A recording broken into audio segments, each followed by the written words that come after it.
Welcome back, everyone. Today we are going to be talking about what is going on with SBRs, suppressors, short barrel shotguns, etc. now that the big beautiful bill has passed, and what will happen in the future.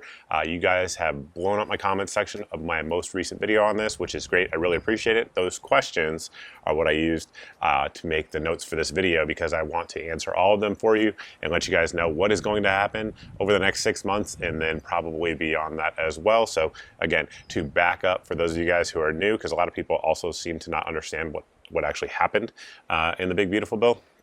So long story short, after all the bickering, what ended up being in there in terms of the NFA, the National Firearms Act, was that suppressors, as well as short barrel rifles, short barrel shotguns, and AOWs, any other weapons, would be the tax on them for getting a tax stamp for them, which we'll get into the stamp here in a little bit more in just a second. The tax for them, stamp rather, will go from $200 or $5 in the case of an AOW to $0.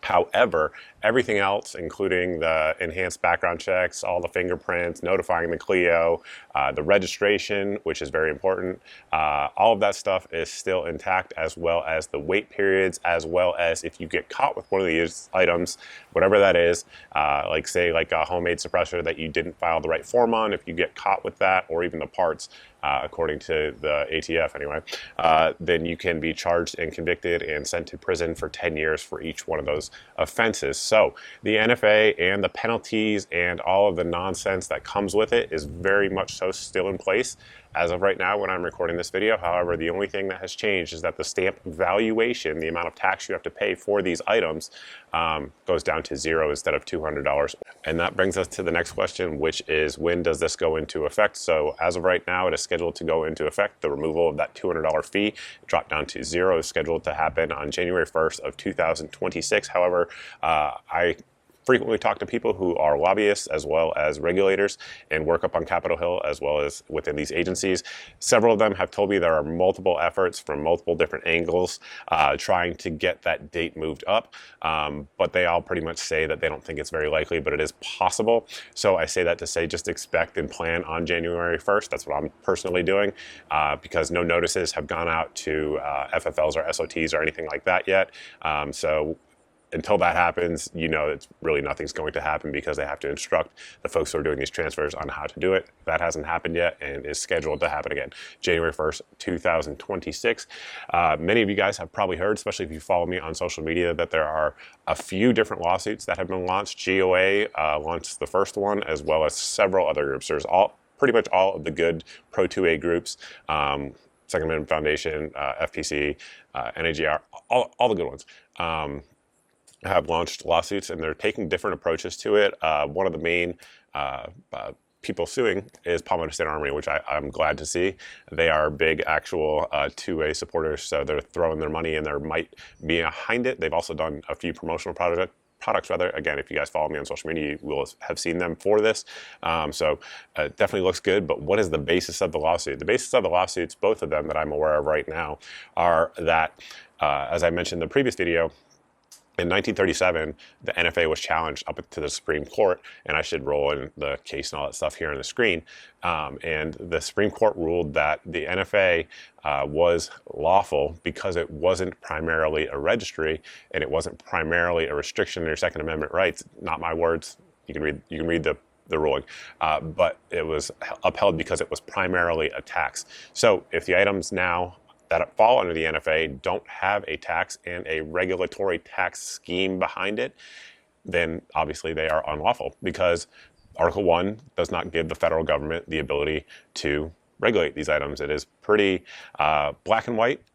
And again, there have been multiple different lawsuits, multiple different legal defenses over the years that have argued the same thing about the NFA being an unlawful registry, an unlawful tax on a constitutional amendment, but every single time it has been upheld because of that tax provision.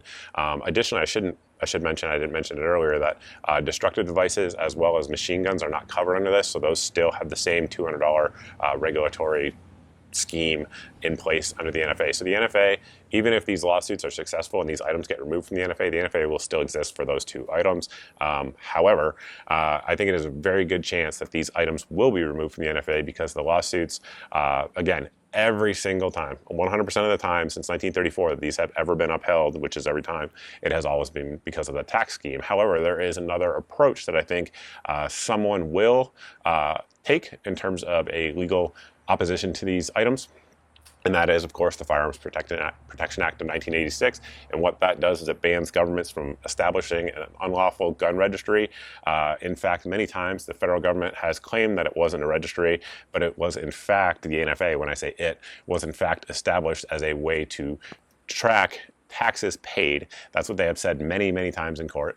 And if the taxes aren't being paid, then what are they tracking? Well, they're tracking guns, and it is an unlawful gun registry. The Firearms Protection Act of 1986 is the most black and white piece of legislation that bans the federal government from having a registry. However, as many of you guys who watch the channel know, the federal government also maintains a registry of all firearms in America that is unlawful, and they have been doing so for over 4 decades now, 5 decades now at this point.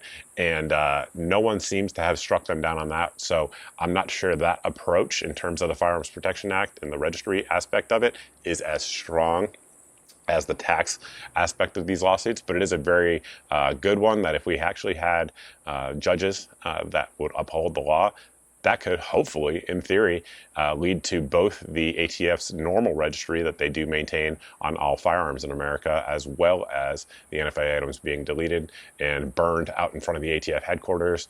Maybe President Trump could walk out there and light the fire. That would be good. I would like to see it.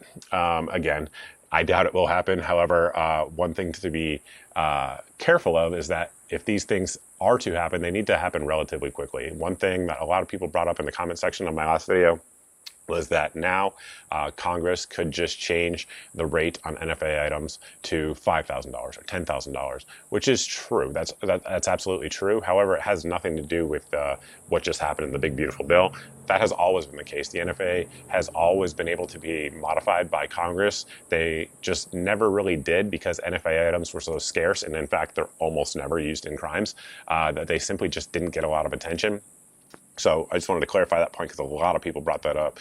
Yes, let's say a new president and Congress come in 4 years from now, 3 years from now, they absolutely can change the NFA rate to $5,000 if these items are still on the NFA. So that brings us to the point that they have to be removed very quickly, right? We need to put a lot of effort behind this, and we need to make sure these cases go through the courts as quickly as possible. I think everyone who supports this cause supports that. And if they didn't support it with the thought that the Democrats and the left could raise the taxes to, I mean, there's no limit. It could be $500,000. They totally could do that. And there would be no one opposing them. And as we all know with Democrats, they certainly would love to do it. They would have no problem doing things like that. So these things need to be handled and completely removed from the NFA before anyone else gets into power, especially in Congress, as well as the White House. So we don't have long on that. These lawsuits need to happen, and these judges need to move as quickly as possible, while still following, of course, federal law. So that is it. That is the update. I think that should answer 99% of the questions that I got in that video. If you guys still have questions, definitely post them down below. You can also post those over at my many social media accounts that you see here on the bottom of your screen. I definitely recommend following on the non-meta ones. That's where we get the least censorship for sure.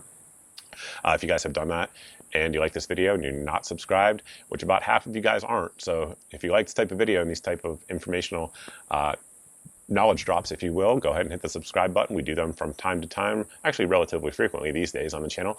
Additionally, if you hit the subscribe button, notification bell, all of those sorts of things, and you're not seeing 2 to 4 videos a week here on the channel, you are being censored by an algorithm from my content. Easy way around that is to sign up for the email list at the website here on your screen. This email will get you put this sign up will get you put on 2 different email lists. One of them that goes out once a month and has all of the videos since the previous month's email went out. So that way there's no algorithm censoring your eyes from my content, whether it be on Rumble, YouTube, doesn't matter.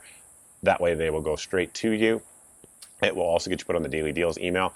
That goes out every day, as the name indicates. It talks about, or rather features, the things that we typically talk about here on the channel: guns, ammunition, lights, optics, lasers, all of those sorts of things. If the item, whatever the item is in the email on a given day, it is the cheapest that I know of for that item on that day. So that way it saves you guys some money and hopefully saves you some time as well, because I've already done the price comparisons for you. Lastly, I know some of you guys don't use email and you're like under 30 and all you use is text messages. We got you covered. We have an SMS service as well. You can sign up for that at the website here, or you can just send the code to the number here on your screen. That's probably the easiest way to do it. It'll ask you to confirm your age, and after that, you guys will be signed up for the SMS list. That'll have typically one of two things on it. It'll either have a smoking deal that I know is going to sell out very, very quickly, so that way I get it to you as soon as possible, or it will have a new video that just dropped, once again, getting around the algorithmic censorship that we are blessed with, I guess you could say, as guests here on YouTube. So that's it, guys. That's the update. Thank you all. If you guys know anybody who you think this would be helpful for, share it with them as well. So thank you all for watching. I look forward to seeing everybody in the next video.